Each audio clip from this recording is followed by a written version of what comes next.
Shut your fucking mouth! You're no messiah. You're a movie of the week. You're a fucking t-shirt, at best. Hey guys, Jet Garner here with another Jettisode for Short Film Texas. Here we are winding down a Friday to what was a rather hot and long week here in Austin, Texas. Today's Jettisode will focus on one thing and one thing only. I had an opportunity to attend a press screening this morning at the Alamo Drafthouse South of Quentin Tarantino's latest film, INGLOURIOUS Bastards. Allow me to apologize if I cough or sneeze or my voice sounds a little gravelly. I've got a little bit of a cold going on or a summer allergy thing, and I feel like the backside of my boot after cleaning up dog dung in my backyard. I feel terrible. But I'm gonna give you what I can give you. Okay, INGLOURIOUS Bastards by Quentin Tarantino. It is a remake. I don't know a lot of the details. I've never seen the original, but I think it's some type of exploitation film, maybe back in the 70s, and I've never seen it. So I went into this screening with fresh eyes, not knowing the story, not knowing anything about it. I hadn't read any press on it. I knew it was coming out. Obviously, I'm somewhat of a Tarantino fan, somewhat of a Brad Pitt fan when in the right movies, not necessarily Benjamin Button's, but other films, certainly. Yeah, okay, overall, I like the film. I thought it was about 20 minutes too long. I think it would have been stronger and sharper if he'd trimmed about 20 minutes of fat out of it. I'm not going to give away any spoilers here. I'm just going to talk about performances, the general feel of the film. And again, I am a Tarantino fan, but that doesn't mean I like everything he does. I did not like Death Proof at all.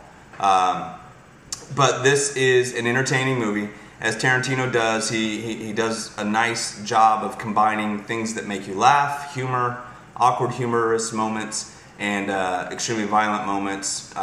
He's a master at that, and he tells a decent story here. Pitt is not in it as much as I was expecting him to be.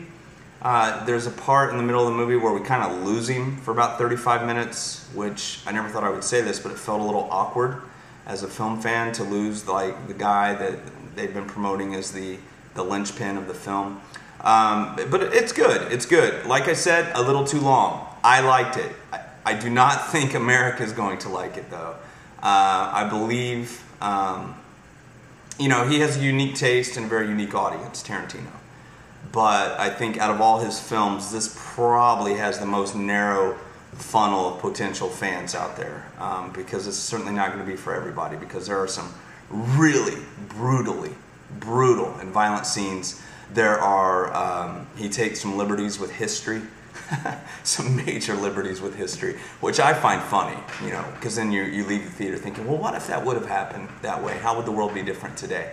And again, most people will be turned off when Pitt disappears for a third of the film midway through. But the scenes are powerful. The story's a story we've seen, and it is a fresh take on the World War II Nazi story. Very fresh take on it. The acting is marvelous. Pitt is the man in this movie. When he is there, you can't. He's still Brad Pitt, but he's so fresh in this particular character. This might be my favorite character he's done since Fight Club and Snatch. And here's the thing, like when Pitt shows up and just acts as Pitt, Benjamin Button's, Joe Black, I'm not a big fan. But when he shows up and does like character work, like today's character, definitely character work. The guy in Snatch, definitely character project. Fight Club, definitely a character project. That's when he's at his best. So I hope now that he's maturing and getting older and probably wanting to work less and have less responsibility as his ever-expanding family, global family expands, I hope that he continues his career path of pursuing interesting characters in maybe smaller films, because he does that better than most people probably give him credit for. Okay, so most of our fans and members of Short Film Texas are going to like the movie. I hope America likes it. I think it's a good movie. I think it's definitely worth a watch. But just seeing what goes on in the box office week in and week out, I don't think this is going to set. I would imagine they'll be disappointed at the opening numbers in 8 days. Again, guys, thank you for listening. I guess on a five-star system, I would give this a 3.5, 3 3/4. If it would have been 20 minutes shorter, I could have easily been more in the 4.5 stars range. but there were a few times I was looking at my watch wondering, when the hell is this thing going to end? Keep sending your emails, keep sending your comments. Remember, we are having a sit-down interview in September that will break down into a four-part Jettisode series with Paul Alvarado Dykstra. Paul is involved with the Film Commission, the Villemuse Studios. He was involved with the incentive package, all of that. He's got his finger directly on the pulse of filmmaking in Texas, which, you know, does have residual impacts throughout the country. And you are more than welcome to send us emails, comments, questions for Paul, anything, and then we'll take we'll take a list, and that's what we'll chat about. All right, guys, peace out. Have a great weekend. If you're here in Austin, drink plenty of water, and when you get a chance in 8 days, I definitely think you should see Inglourious Bastards, especially if you're not a Michael Bay type person. Peace.